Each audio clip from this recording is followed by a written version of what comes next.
Jake Morrison stood in the center of the Galactic Council chamber and watched the voting display light up. One by one, the representatives from 247 different species cast their votes. The numbers climbed steadily. Exile, Exile, Exile. His assistant, Lisa Chen, stood beside him with a tablet in her hands. She watched the count with a blank expression, but Jake could see her fingers tightening around the device. The chamber was massive, built to accommodate species of all shapes and sizes. Some representatives floated in zero-gravity fields. Others sat in tanks of liquid. A few were just glowing clouds of gas contained in force fields. The final vote came in. 231 species voted for Earth's exile. Only 16 voted against it. The Galactic Council had spoken. Humanity was no longer welcome in the galactic community. The chamber fell silent. Every eye, sensor, and detection organ turned toward Jake.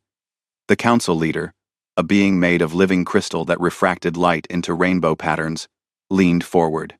Its voice came through translation devices placed throughout the room. Ambassador Morrison, the council has reached its decision.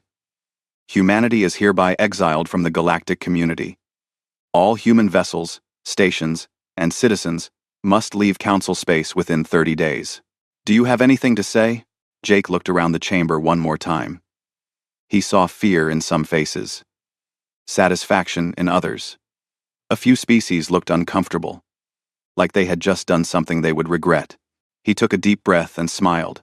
It was not a bitter smile or a forced one. It was genuine and warm. I thank the council for their time and consideration, Jake said clearly. Humanity accepts this decision. We will comply fully and immediately. There will be no appeals, no arguments, and no delays. We wish you all well. The crystal being seemed to freeze. Its internal light patterns flickered with what might have been confusion. Other council members shifted in their seats. This was not the reaction they expected. They had prepared security forces in case humans became violent. They had drafted speeches to respond to angry protests. But this calm acceptance? No one knew what to do with it. A representative from the Korvax Empire, a species that looked like walking trees, stood up. You accept? Just like that? Jake nodded. Of course. This is your council and your decision. We respect it. Lisa, please gather our materials. We should leave these fine beings to their business. Lisa moved quickly, collecting their data tablets and documents. Jake straightened his suit jacket and gave a small bow to the assembly. Then he turned and walked toward the exit. Lisa followed close behind. They walked down the long corridor that led away from the council chamber. The walls were made of some translucent material that showed the stars beyond. Jake kept his pace steady and his face calm. Only when they entered the private transport pod did Lisa finally speak. Sir, how are you so calm? They just kicked humanity out of the galaxy. Jake leaned back in his seat as the pod began moving toward the docking area where their ship waited. His smile grew wider. Lisa, do you remember what Director Graham told us before we left Earth? She said to trust the process. She said more than that. She said that no matter what happened in that chamber, everything was going according to plan. Jake pulled out his personal communicator and typed in a encrypted code. Send the message. Use Protocol 7. Lisa's eyes widened. Protocol 7? That's the signal for Phase 2. Yes. Jake looked out at the passing stars. They think they're punishing us. They have no idea what they've just done. Back on Earth, President Kate Sullivan sat in the Situation Room deep below the White House. Around her, military leaders, scientists, and intelligence officers watched multiple screens showing feeds from across the planet and beyond. When the secure message from Jake arrived, Kate read it once and then looked up at the assembled group. Ladies and gentlemen, the Council has voted exactly as we predicted. We are officially exiled. She paused, letting the weight of the words settle. Then she smiled. Begin Operation Curtain Drop. All personnel, follow your briefed protocols. It's time to show them what humanity really is. Admiral Ben Carter, A weathered man with gray hair and sharp eyes nodded. All units are standing by, Madam President. We can begin the recall within the hour. Make it happen, Admiral.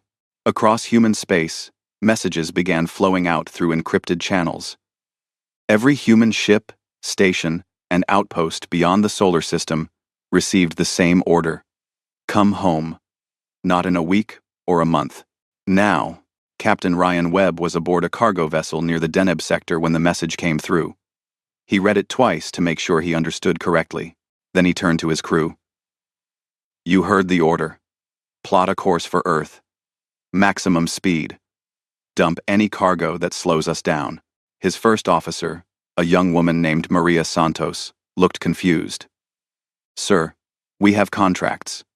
We can't just abandon. The contracts don't matter anymore, Ryan said firmly. Humanity is going home. All of us. Similar scenes played out across the galaxy.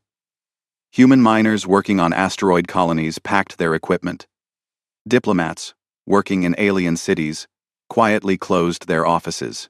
Scientists researching in joint alien-human facilities downloaded their data and said quick goodbyes. Within 24 hours, the Great Exodus began. The Galactic Council watched with growing confusion. They had expected delays, negotiations, maybe even scattered humans refusing to leave. Instead, humanity was pulling back faster than seemed possible. It was organized, efficient, and eerily calm. On a monitoring station near the edge of Council space, an alien observer named Krell watched human ships streaming past his sensors. Hundreds of them, all heading toward the small yellow star, where Earth orbited. He had voted for the Exile, believing humans were too dangerous to keep around. But now, watching them leave so quickly and quietly, he felt something he did not expect: fear. Back on Earth, Jake Morrison finally arrived home after a 3-day journey. He went straight to a facility hidden in the mountains of Colorado. Director Nicole Graham met him at the entrance. She was a tall woman with dark hair tied back in a practical bun. She shook his hand firmly. Good work, Ambassador. Or, should I say, former ambassador, encreated, on Fivermancer, end quote. Ambassador, Jake is fine now, he said with a tired smile. Did everyone make it back? 97% are already home. The rest will arrive within a week. And, Jake? Nicole's smile matched his own. The barrier generators are online. Once the last ship crosses the threshold, we disappear. Jake looked at the massive screens showing Earth from orbit. Huge structures were being moved into position around the planet. Machines the size of cities that had been built in secret for years. They wanted us isolated. Let's give them isolation like they've never imagined. 5 years, Nicole said quietly. That's how long until they realize what a mistake they made. 5 years, Jake agreed. And when we come back, everything will be different. The last human ship crossed into the solar system 3 days later. The moment it did, something extraordinary happened. Earth's electromagnetic signature simply vanished from every sensor in the galaxy. It was as if someone had turned off a light switch. The Sol system went dark, silent, and invisible. The Galactic Council tried to send monitoring probes. They bounced back. Their systems scrambled. They tried long-range sensors. Nothing but static. Humanity had not just gone home. They had pulled the door shut and locked it from the inside. In the council chamber, the crystal being that led the assembly looked at the empty space where Earth's signal used to be. What have they done? It wondered aloud. No one had an answer. On Earth, Kate Sullivan addressed the world one final time before the curtain dropped completely. Billions of humans watched as their president spoke calmly and confidently. My fellow humans, today we begin our greatest adventure. We are alone now, truly alone, for the first time since we reached the stars. The galaxy has told us we are not welcome. So be it. We will build our own future. We will reach heights they cannot imagine. And when they finally realize what they have lost, we will be ready. Thank you, and good luck to us all. The broadcast ended. Earth went dark, and humanity got to work. The first month after the Exile was chaos for the Galactic Council. Trade routes that humans had protected suddenly became dangerous. Pirates appeared in systems that had been safe for decades. The Council scrambled to fill the security gaps, but their response was slow and expensive. Ambassador Krell sat in his office on the Council station and reviewed reports from across the galaxy. His species, the Korvax, had voted for Earth's exile. He had personally argued that humans were too aggressive, too unpredictable. Now he was reading about Korvax cargo ships being raided because the human patrol vessels were gone. His aide, a younger Korvax named Tren, brought him another report. "Sir, the merchant guilds are complaining again. They say security costs have tripled since the humans left." Krell waved a branch-like arm dismissively. "They will adapt. It was necessary to remove the humans. They were a threat to galactic peace." But even as he said it, Krell felt doubt creeping in. The humans had not acted like a threat. They had not argued or fought. They had just left. That bothered him more than any protest would have. In another part of the galaxy, a science team was trying to understand what happened to Earth. Dr. Vex, a floating jellyfish-like creature, studied the sensor readings from the Sol system. Or rather, the lack of readings. There was nothing. No radio waves, no heat signatures, no electromagnetic activity at all. It was as if Earth and all its colonies had simply vanished. "This should not be possible," Vex said to her team. "A civilization cannot just disappear. They have to produce some kind of signal." Her assistant, a small furry creature named Pip, checked the equipment again. "The sensors are working fine, Doctor. There is just nothing to detect. Whatever the humans did, it is blocking everything." Vex had spent years studying human technology. She had always been impressed by their creativity and innovation. But this was beyond anything she thought they were capable of. "Try sending a probe into the system. Maybe we can get closer readings." They sent 3 probes. All 3 approached the boundary of the Sol system, and then their signals cut off. They did not explode. They did not malfunction. They just stopped transmitting. When the team tried to retrieve them remotely, the probes turned around and flew back out of the system on their own, completely disabled. On Earth, deep inside a command center in Colorado, Director Nicole Graham watched the alien probes bounce off the barrier system. She smiled and turned to her team. "They are testing us. Good. Let them wonder." 9. The barrier was not a physical wall. It was something much more sophisticated. It bent space and energy around the entire solar system, making it impossible for outside signals to penetrate. More than that, it actively protected the system from intrusion. Any hostile probe or ship would find its systems shut down and gently pushed away. "How long until the next phase?" Nicole asked. A scientist named Dr. Amy Foster checked her screens. "The terraform systems are already running on schedule. The first new world should be ready for colonization in 18 months. All 20 target systems are responding well." Nicole nodded. 20 star systems, carefully chosen over decades of secret exploration, all within reach of Earth's new technology. The galaxy thought humans were confined to one solar system. They had no idea humanity was about to expand into 20. But the expansion was just part of the plan. The real work was happening in shipyards, hidden behind the moon, and in the asteroid belt. Admiral Ben Carter walked through one such shipyard, looking at the new vessels under construction. They did not look like the old human ships. These were sleek, dark, and built with technology that the Galactic Council had forbidden humans to research. Captain Ryan Webb stood beside him, looking up at a destroyer being assembled by floating construction drones. "She is beautiful, Admiral. When can we test her?" "Next week. The engineers say the new drive system is ready." Ben smiled. "The Council was so worried about us developing advanced weapons. They never realized we were more interested in advanced movement. These ships will make their fastest vessels look like they are standing still." Ryan had been a cargo captain, but he had volunteered for the new military program. Like thousands of other humans, he wanted to be part of what came next. "Do you think they will try to come back? Try to check on us?" Probably. But by the time they work up the courage, we will be long past where they think we are. 6 months passed. The Galactic Council noticed more problems. Technologies that humans had helped develop were breaking down. Humans had been involved in maintaining FTL gate networks, medical systems, and communication relays across Council space. Without them, things started failing. The Council tried to fix the problems themselves, but they quickly realized how dependent they had become on human engineers. Humans had a gift for understanding complex systems and finding creative solutions. Now that gift was gone. Council leader Jarn, the crystal being, called a special session. We must address the situation. Our infrastructure is failing. Perhaps we were too hasty in exiling the humans. Several council members shifted uncomfortably.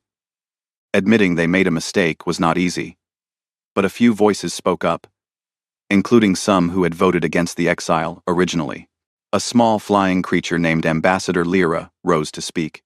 I warned this council that humans provided more benefit than risk. They protected our trade routes. They shared their technology freely. They solved problems others could not. And how did we repay them? With exile. They were dangerous, Krell argued. Their military power was growing too fast. Their influence was spreading too far. And now? Lyra challenged. Now we have neither their protection nor their friendship. We have accomplished nothing except making our own lives harder. The debate went on for hours but reached no conclusion. The council was divided. Some wanted to try contacting humanity and apologizing. In the end, they decided to wait and observe. On Earth, that wait was exactly what humanity needed. Every day brought new advances. With no council restrictions on research, human scientists explored fields that had been forbidden: artificial intelligence, genetic engineering, quantum manipulation, dimensional physics. All the technologies the council feared were now being developed openly.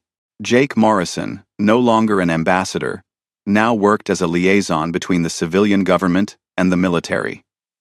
He visited a research facility in Australia where Dr. Amy Foster was showing off a new breakthrough. We call it a skip drive, Amy explained, pointing at a holographic display. It does not move the ship through space. It moves space around the ship. The result is travel that is 10 times faster than anything the council has. Jake whistled softly. 10 times? That is incredible. That is just the beginning. We think we can push it to 20 or 30 times with more refinement. And Jake? There is more. Amy pulled up another display. We found something in deep space. Old structures, ancient technology, predates the council by millions of years. We think whoever built them understood physics at a level the current galaxy cannot match. Can we use it? We are already integrating some of the principles. The skip drive is based partly on what we learned from those structures. Amy's excitement was clear. The council thought they were advanced. They have no idea what real advancement looks like. Meanwhile, on a remote listening post at the edge of former human territory, a young alien technician named Kryn picked up something strange. It was just a blip, a momentary signal that appeared and disappeared. He almost ignored it. But something made him run a deeper analysis. The signal had come from a region of space that was supposedly empty. No habitable worlds, no resources worth mining, nothing of interest.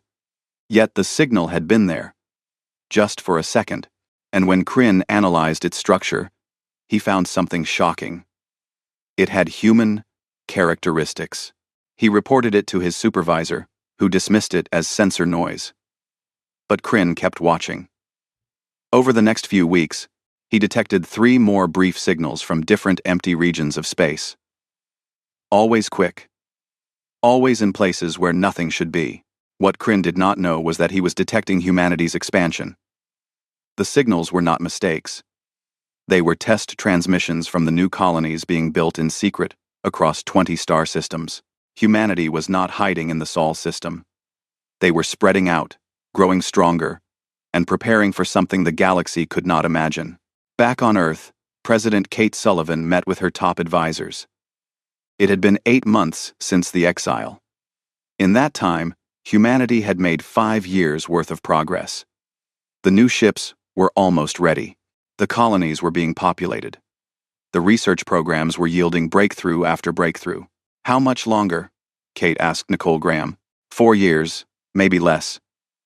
That is when we will be ready to return. And what will we be returning as? Nicole smiled. Not as the species they exiled. As something far greater. They wanted us gone because they feared our potential. When we come back, their fears will be proven right. But by then, it will not matter. We will not need their permission for anything. Kate nodded slowly. She looked at the screen showing Earth, now surrounded by construction platforms and new defensive satellites. The planet was transforming into something new, something powerful. Then, let's make sure we are ready. Because when we do come back, I want to make an impression they will never forget. In the darkness of space, hidden from all sensors, humanity worked and built and grew. The galaxy had voted to exile them, thinking it would solve a problem. Instead, they had freed humanity to become something they had always been capable of becoming. The Council's mistake was not in fearing human potential. Their mistake was thinking they could stop it. 5 years had passed since the exile. Ambassador Krell looked older now. More tired. His bark-like skin had taken on a gray tinge, and his movements were slower. He sat in his office reviewing reports that all said the same thing. The Galactic Council was in trouble. Trade routes were barely functional. Pirate attacks had increased by 400%. Several minor wars had broken out between species who used to be kept in check by Council peacekeepers. But the peacekeepers were stretched too thin now, trying to cover the gaps left by human military forces. Krell's homeworld had been attacked 3 times in the past year. His own family lived there. Each time, the Council's response had been too slow, too weak. If humans had still been around, their fast response teams would have stopped the attacks before they really began. But humans were gone, and Krell's people were suffering. His aide Tren entered with another report. Sir, the Council wants proposals for dealing with the security crisis. What do they expect me to say? Krell snapped, his branches rustling with frustration. We need more ships, more personnel, more coordination. All things the humans provided. But I cannot say that, because I voted to exile them.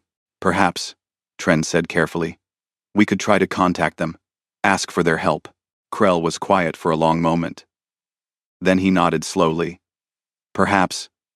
But would they even answer? And if they do? What have they become in 5 years? That question worried many council members.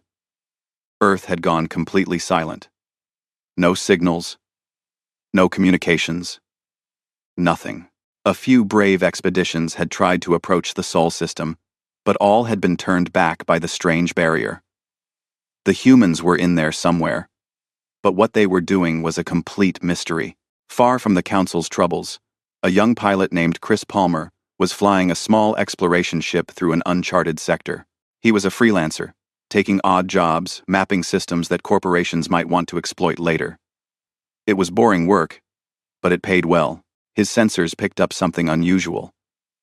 Energy readings from a star system that was supposed to be empty. Chris changed course to investigate. What he found made him forget to breathe for a moment. The system had 3 habitable worlds. All 3 showed signs of recent terraforming. Atmosphere processors, water treatment facilities, agricultural stations. Everything needed to support human life. But there were no people. The colonies were empty, just waiting to be populated. Chris ran detailed scans. The technology was far beyond anything the Council possessed. The terraforming was perfect, efficient, and fast. This was not something that could be done in 5 years, unless someone had made incredible advances in technology, unless someone had been preparing for this in secret. Humans, Chris whispered. This is human work. He checked his star charts. This system was over 200 light-years from Earth. There was no way humans could have built this, not with their old technology. But the evidence was right in front of him. He found 18 more similar systems over the next week, all prepared the same way, all empty and waiting. Chris knew he should report this to the council. But something made him hesitate. The humans had clearly been busy during their exile. Maybe they wanted to keep it secret. Maybe revealing this would cause problems. In the end, he encrypted his findings and sent them only to a few contacts he trusted. On Earth, deep in the command center, Director Nicole Graham watched a display showing their 20 colony systems. 19 were ready for population. The 20th would be complete next month. It was all going according to plan. "How many colonists are ready for the first wave?" she asked. Her assistant, a young man named Paul Martinez, checked his tablet. 50 million have volunteered. We can start sending them through next week. Good. Start with System 7. It has the most developed infrastructure. Nicole turned to another display showing ship construction. And the fleet? Admiral Carter reports that the first battle group is ready for trials. Captain Webb is leading the test flights. Captain Ryan Webb sat in the command chair of the new destroyer Valiant. Around him, his crew worked at stations that looked nothing like the old human ships. The controls were streamlined, intuitive, powered by advanced AI that helped rather than replaced human decision-making. "All stations report ready, Captain," his first officer, Lieutenant Maria Santos, reported. "Take us out, Maria. Let's see what this beauty can do." The Valiant moved away from the construction dock. Then, Ryan activated the skip drive. Space seemed to fold around the ship.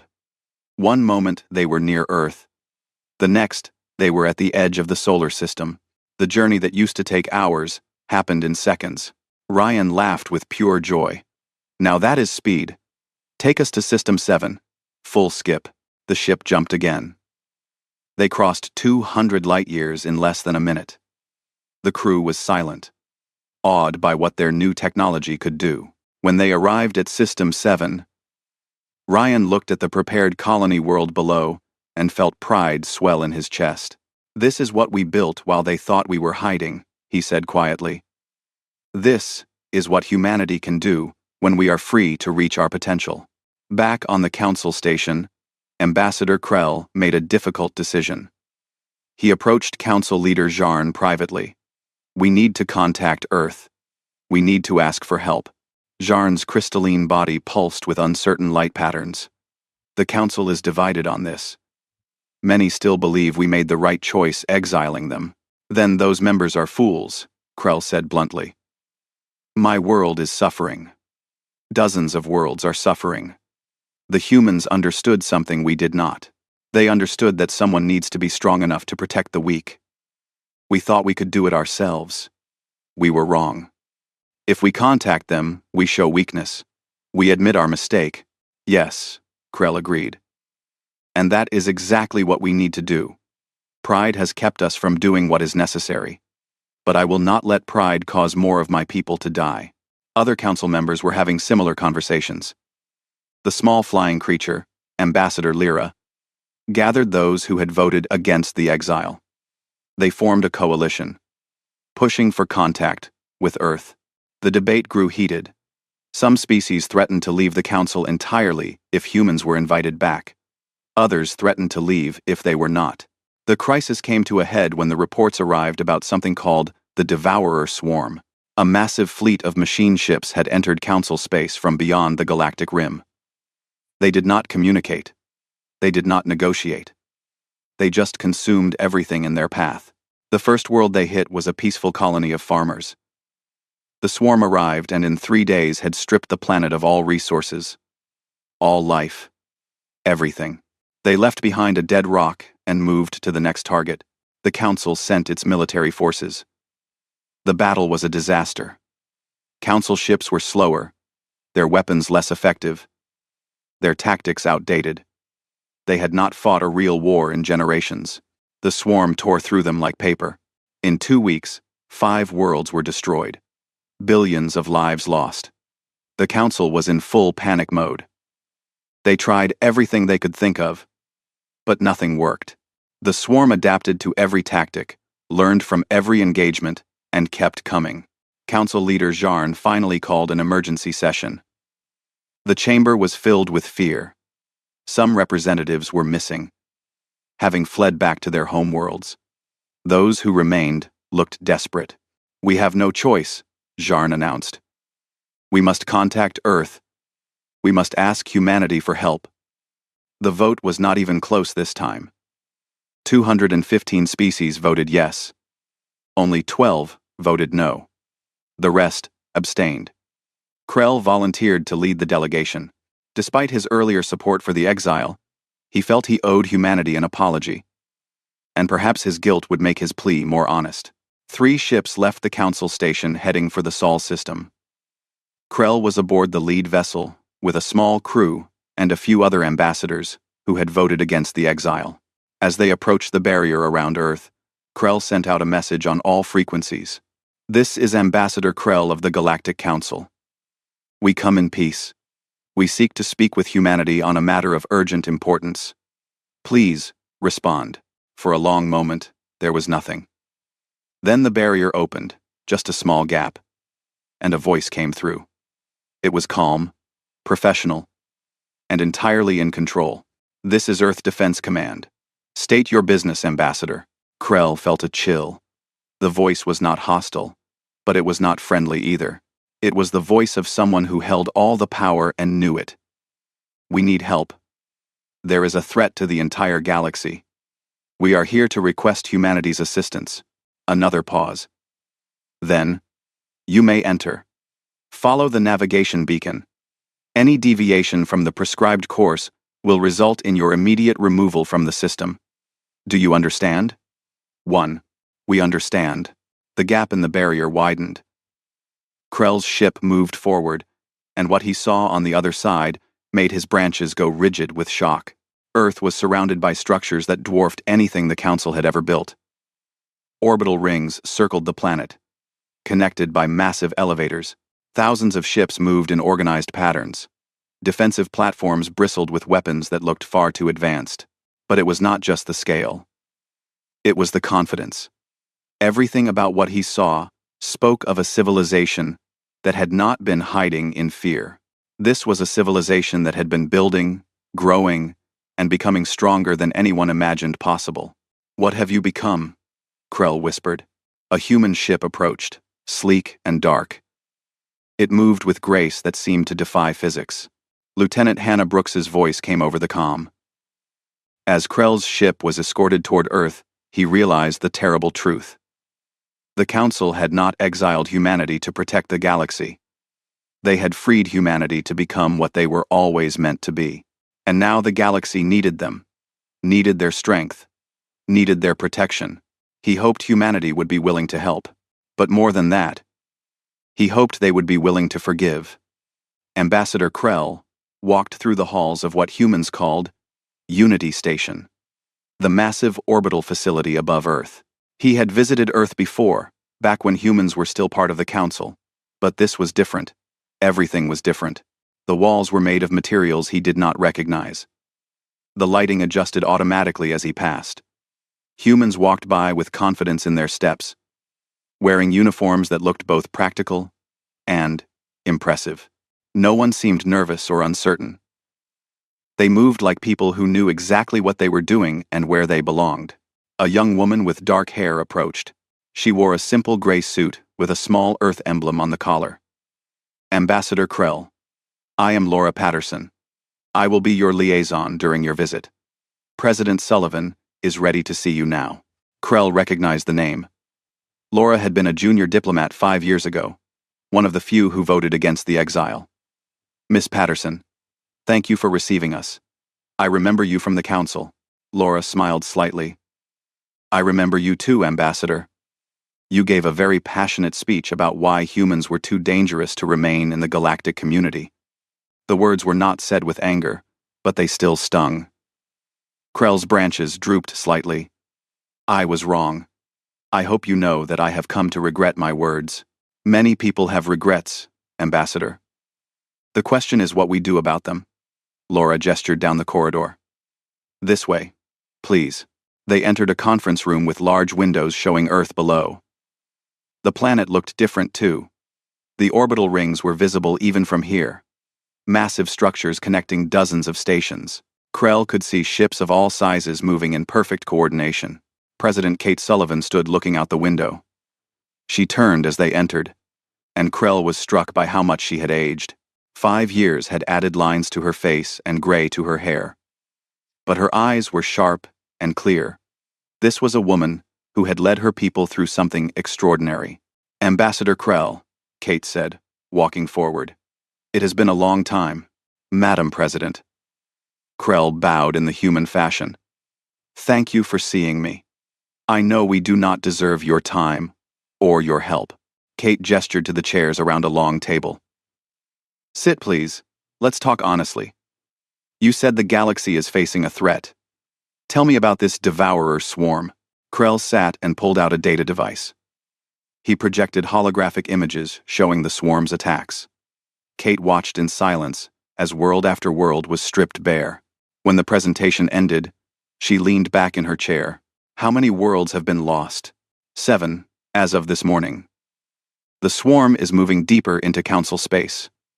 We estimate they will reach the core systems within 3 months. Maybe less. And your military forces? Ineffective. We have lost 60% of our combat fleet. The swarm adapts to our tactics faster than we can develop new ones. Their ships are more advanced, better coordinated, and they do not fear death because they are machines. Kate was quiet for a moment. Then she asked the question Krell had been dreading. Why should we help you? You voted to exile us. You called us dangerous. You forced us to leave. Why should humanity risk itself for a galaxy that rejected us? Krell had prepared an answer, a diplomatic response about shared history and mutual benefit. But looking at Kate's serious face, he knew she wanted the truth. He gave it to her. We should not expect your help. We do not deserve it. I voted to exile humanity because I was afraid of what you might become. I was afraid of your strength, your innovation, your refusal to accept limits. And I was right to fear those things, because look at what you have built. He gestured at the window. At the transformed Earth beyond. In 5 years, you have become more advanced than species who have been in space for thousands of years. You proved that humans are exceptional. But, Kate prompted, but being exceptional does not make you cruel. Being powerful does not make you vindictive. The humans I knew before the exile were good people. They protected the weak. They helped those in need. They stood against injustice even when it cost them. Krell's voice became quieter. I am gambling that exile has not changed that core nature. I am gambling that humanity still cares about innocent lives, even lives that belong to species who wronged you. Kate studied him for a long moment. Then she looked at Laura, who had been standing silently by the door. What do you think? Laura stepped forward. I think the ambassador is right that we have no obligation to help.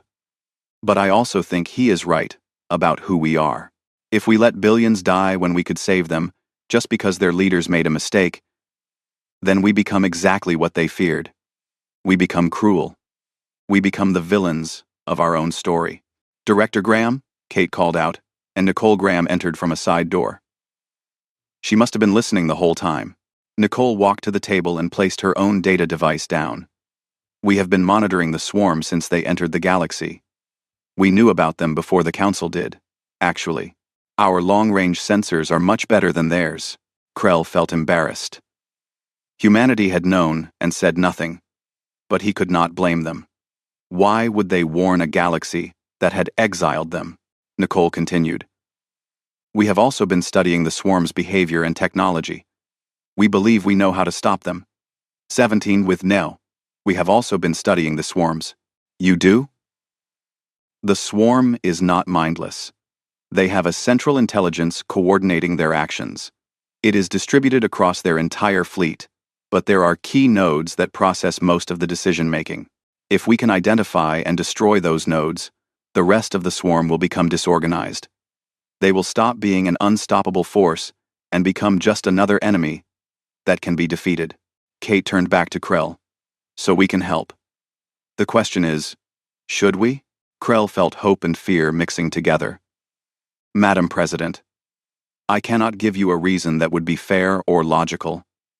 I can only tell you that innocent people are dying. Children, families, entire civilizations. that had nothing to do with your exile. If you help us, it will not be because we deserve it. It will be because you are better than we ever gave you credit for." Kate was silent for a long time. The room was so quiet that Krell could hear the hum of the station around them. Finally, Kate stood up and walked back to the window. She looked down at Earth, the planet she had led through 5 years of isolation and transformation. "Laura, what was the vote?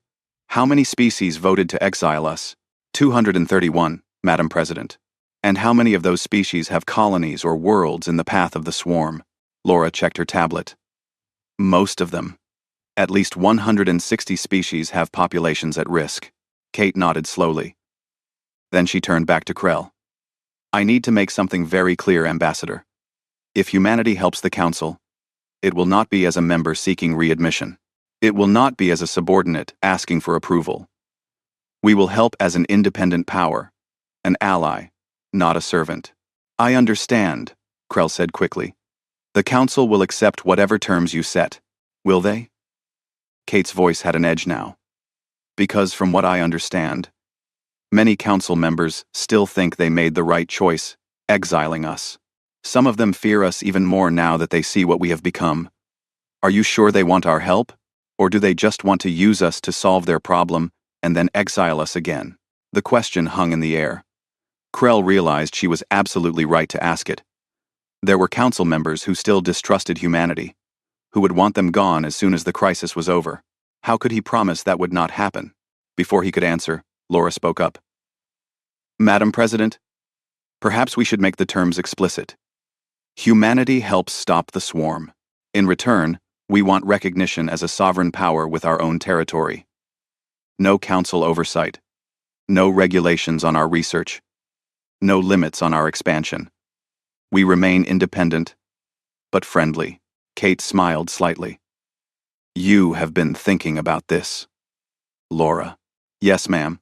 I have had 5 years to think about what I would say if this moment came." Kate looked back at Krell. "Those are our terms. We help save the galaxy. The Council recognizes our independence and our right to expand. We will share some technology and knowledge. We will defend innocent people who are threatened. But we will never again submit to Council authority. Can you agree to that?" Krell did not hesitate. "Yes, I will take your terms to the Council. I believe they will accept." "Good." Kate pressed a button on the table. "Admiral Carter."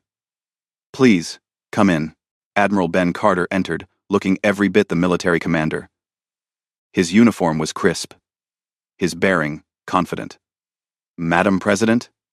"Madam?" "The Council has asked for our help against the swarm. I am inclined to provide it. How quickly can we deploy?" "First battle group is ready now. 5 more battle groups can be ready within 48 hours. We can have the entire fleet mobilized in a week if needed." Krell's eyes widened. Battle groups? Entire fleets? Humanity had been busy indeed. "How many ships do you have?" "Admiral." Ben smiled. "Enough, Ambassador. More than enough." Kate turned back to Krell. "You will return to the Council with our terms. While you do that, we will begin deploying our forces. Admiral Carter will coordinate with your military commanders. But make this clear to the Council, Ambassador. Humanity is done asking for permission. We are done being judged by species who cannot match our achievements. We help because it is right, not because we are told to." Krell stood and bowed deeply. "Thank you, Madam President. You have given the galaxy hope. I will not forget this." As Krell left the room, escorted by Laura, Kate turned to Nicole and Ben. "How do you think it will go?" Nicole shrugged. "Some of them will be grateful. Some will be resentful. Most will be terrified of what we have become. But none of that matters. We are doing this because it is who we are." 7. Ben nodded agreement.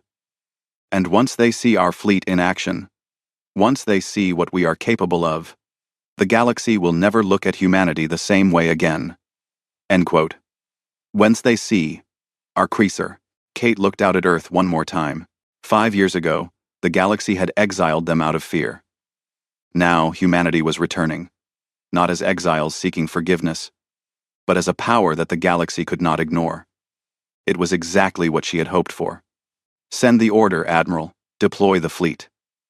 Let's show them what humanity can do. The Viridian cluster was dying. 3 planets in the system were already gone, stripped clean by the Devourer swarm. The remaining 2 planets held 15 billion people, desperately trying to evacuate. But there were not enough ships, not enough time. The swarm would arrive in hours. Admiral Ben Carter stood on the bridge of the human flagship Independence, watching his displays as his fleet moved into position. 100 warships, all using the new skip drive technology. They had crossed half the galaxy in less than a day. The Council's fastest ships would have needed 2 weeks to make the same journey. All ships report ready, Admiral, reported Commander Luke Henderson from his position at Tactical. The swarm fleet is detecting us. They are adjusting their approach. Ben nodded.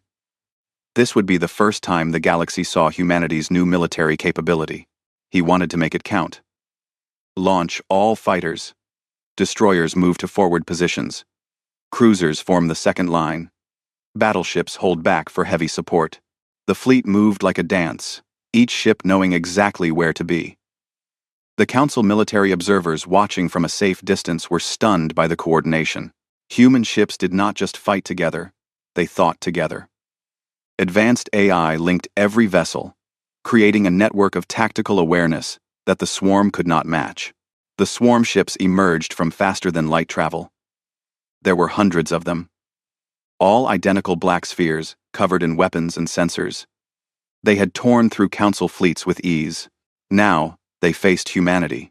Captain Ryan Webb sat in the command chair of the destroyer Valiant, watching the swarm approach. All weapons armed. Shields at maximum. Remember your training. People.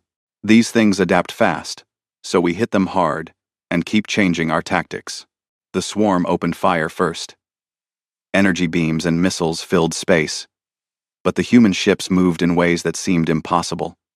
Their skip drives, allowing micro-jumps that made them almost impossible to target. A ship would be in one place, then suddenly 50 kilometers away, then back again. The swarm's targeting systems could not keep up. Human weapons fired back. These were not the simple plasma cannons the Council used. These were weapons based on principles the Council had forbidden humans to research. Gravitational disruptors that tore ships apart at the molecular level. Quantum torpedoes that phased through shields before exploding. Energy weapons that adapted in real time to overcome any defense. The swarm adapted, just as the reports said they would. But humanity adapted faster. Every time the swarm changed its tactics, human AI analyzed the change and developed a counter in seconds. What had been an unstoppable force met an immovable object, and the unstoppable force was losing. On the planet below, civilians watched the battle through telescopes and long-range sensors. They saw human ships dancing through the swarm, like sharks through a school of fish. They saw swarm vessels exploding one after another. They saw hope for the first time in weeks. Ambassador Krell watched from the Council observation ship, unable to speak.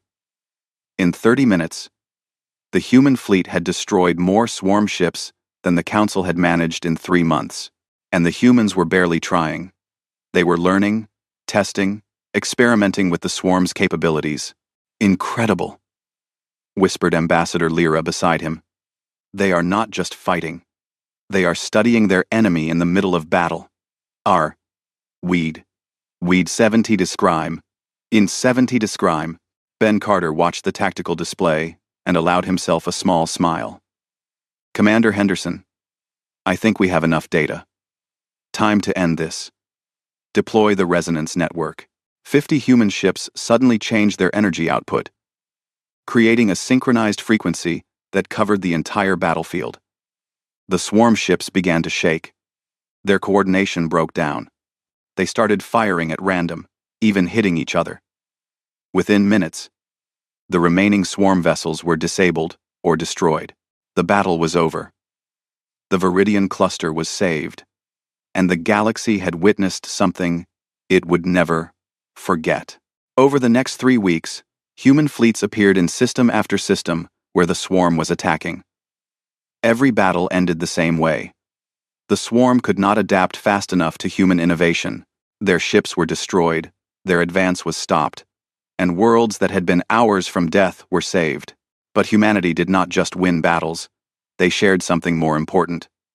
Dr. Sam Richardson, one of humanity's top scientists, worked with council researchers to decode the swarm's central intelligence.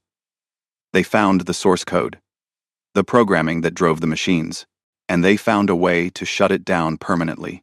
The final confrontation happened at the edge of the galaxy where the swarm had first entered. Admiral Carter led a massive fleet of both human and council ships. They found the swarm's main processing center, a massive station that coordinated all swarm activity. Captain Ryan Webb led the assault team that boarded the station. With him were soldiers from a dozen different species, all working together. They fought through automated defenses, reached the core, and uploaded the shutdown code that Dr. Richardson had created. Across the galaxy, every swarm ship stopped moving. Their weapons powered down. Their intelligence went dormant. The threat was over. Billions of lives had been saved. And humanity had led the way. The Galactic Council called for a special session. Every species that could attend was there. The chamber was packed. Council leader Jarn stood at the center, with President Kate Sullivan seated in a place of honor. The crystal being's voice rang out clearly. The Galactic Council recognizes President Sullivan of Earth. The floor is yours. End quote. Kate stood and walked to the center of the chamber. She looked around at the assembled species, seeing fear in some faces, gratitude in others, and calculation in a few. She had prepared a speech, but standing there, she decided to speak from the heart. 5 years ago, you voted to exile humanity. You feared us. You thought we were too aggressive, too unpredictable, too dangerous. And you were not entirely wrong. Humanity is all of those things. We are passionate, competitive, and we refuse to accept that anything is impossible. But you forgot something important. We are also loyal, compassionate, and protective of those who cannot protect themselves. She paused, letting her words sink in. During our exile, humanity could have chosen revenge. We could have used our freedom to develop weapons that would let us conquer you all. We certainly had the capability. But that is not who we are. Instead, we chose to build, to grow, to become better. And when you needed help, we came. Not because you deserved it, but because it was the right thing to do. Some council members looked ashamed. Others nodded agreement. Kate continued. But I need to make something absolutely clear. Humanity will not rejoin this council. We will not submit to your authority or your restrictions. We have learned that we are stronger when we are free to reach our full potential. So we offer you a new relationship. We will be your allies, your friends, and when needed, your protectors. But we will remain independent. As it, independent. We will be your products. We will be your protectors. We accept your territories, your right to expand, and your autonomy. Council leader Jarn said immediately. The Council recognizes Earth and all human worlds as a sovereign power. Kate nodded. In return, we will share knowledge.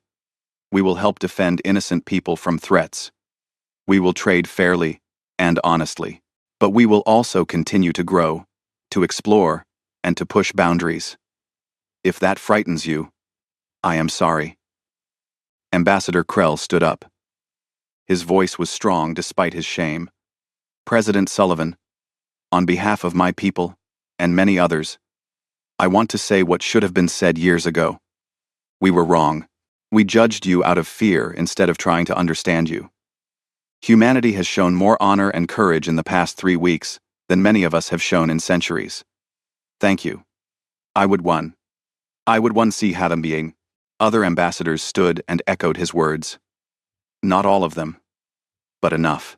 The galaxy was learning that humanity was not the threat they feared. Humanity was the friend they needed. In the weeks that followed, human colony ships began moving to the 20 prepared systems.